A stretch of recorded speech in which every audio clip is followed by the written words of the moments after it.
you have peroneal tendonitis, maybe you have pain on the outside of your calf or around that lateral ankle bone into the outside of your foot, this video is for you. We're going through 5 exercises that you can do for peroneal tendonitis, starting with more baseline exercises, non-weight bearing, and then we'll progress as the exercises continue. So let's get started. The first exercise is to work on ankle eversion, which means you're bringing your ankle out to the side. But we want to make sure that we're not using our knee and our hip to help with that motion and therefore cheat with this exercise. So grab a resistance band. I'm using a light resistance band because I want to make sure my ankle is going through that full range of motion versus if I used a heavy resistance band, I'd probably only be strengthening through about 30 to 50% of that range of motion.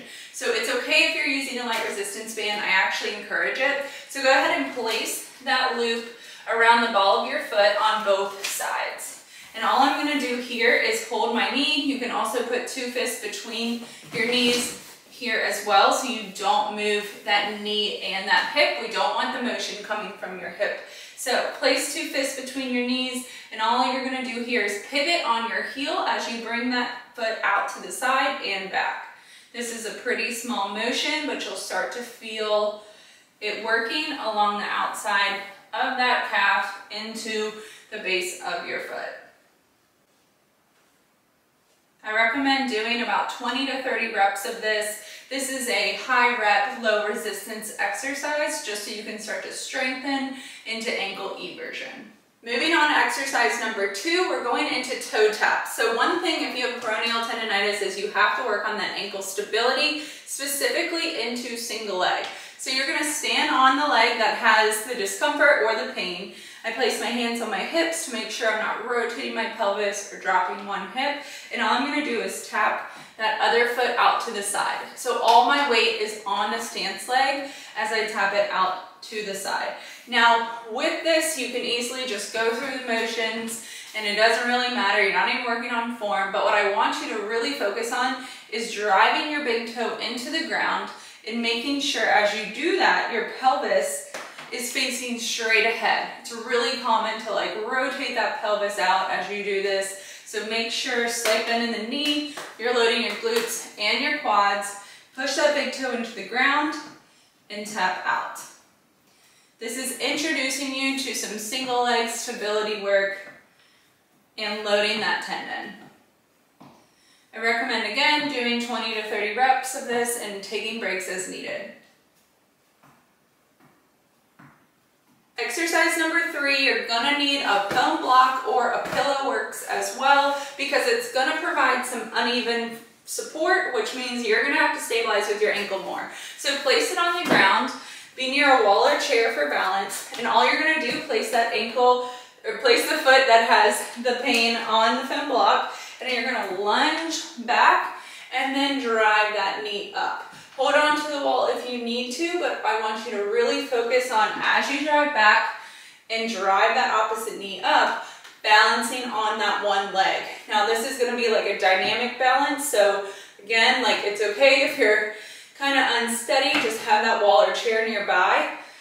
Lunge, drive, lunge, drive. And use your arms with it, just like you do with running. Try to really stick that single leg stance with the knee drive. So you're not just rushing through this exercise, really stick it and then come back.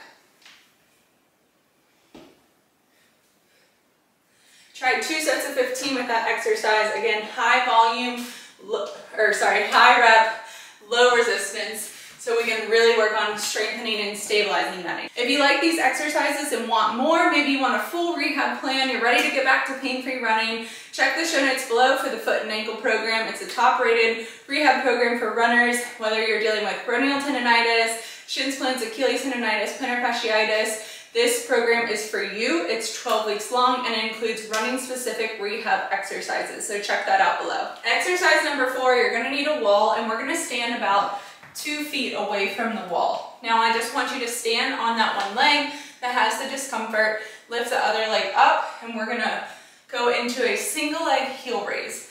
Now, instead of just doing it in standing, I want to really mimic the running gait. So that's why we're leaning forward just a little bit. Make sure your glutes aren't sticking back, your body's in one straight line. Come up onto your toes and ball a foot, and then back down. Make sure you have control with this one. Your goal is to do 2 sets of 10. You can take a break if you need to in between those 2 sets. But do this on both sides so you can feel if one side is fatiguing faster than the other.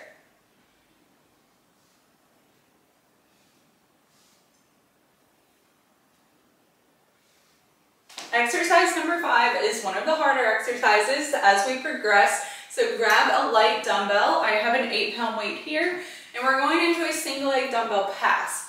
Now the whole goal of this exercise, it works on a lot of different things, single leg balance, a lot of core strength, a lot of posterior chain stability, but we're working on here mostly that ankle stability. So use an appropriate weight, and all you're going to do is stand on one leg, stand on the leg that you're having the discomfort in, and then the other leg comes back. Now from this position, bring the weight out, and then you're switching hands and bring it out. The other leg can tap as you need to, and focus again, driving that big toe into the ground as you bring the weight up and down. So now you're adding in a dynamic movement into this single leg stability.